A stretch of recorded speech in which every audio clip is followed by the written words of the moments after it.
কোনো খুনি না। কি নিষ্ঠুর, সারা কি নিষ্ঠুর। আমার বোনের বিচার আপনারা রাজনীতির কি পরে নাম হলো, এত এত কষ্ট করছে, সে তো কোনো খুনি না। আর ছোটখাটো মামলা, তাহলে কেন ছাড়লো না, কেন ছাড়লো না? আমি মামদুল্লাহ ভাই আমার নিজের ভাই। কেমন আছে? আমি কোনোদিন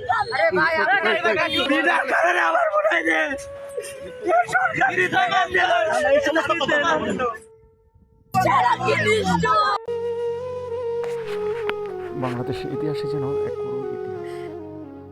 দুটি লাশ যাচ্ছে আসামির সাথে, কি অদ্ভুত, তাই না? এটা হচ্ছে বাগেরহাট জেলার। বুঝিয়ে দে মোরে সজনী তোরা, সাজিয়ে গুজিয়ে দে মোরে, হয়ে গেল। সাজিয়ে গুজিয়ে দে মোরে। আজ সাদ্দামের জন্য আমরা কিংবা সাদ্দামের পরিবারের জন্য কিছুই করতে পারলাম না। সাদ্দামের পরিবার এবং অন্যান্য সদস্যদের জন্য সমবেদনা রইল। আল্লাহ যাতে এই বাচ্চাদেরকে এবং তার ওয়াইফকে জান্নাতুল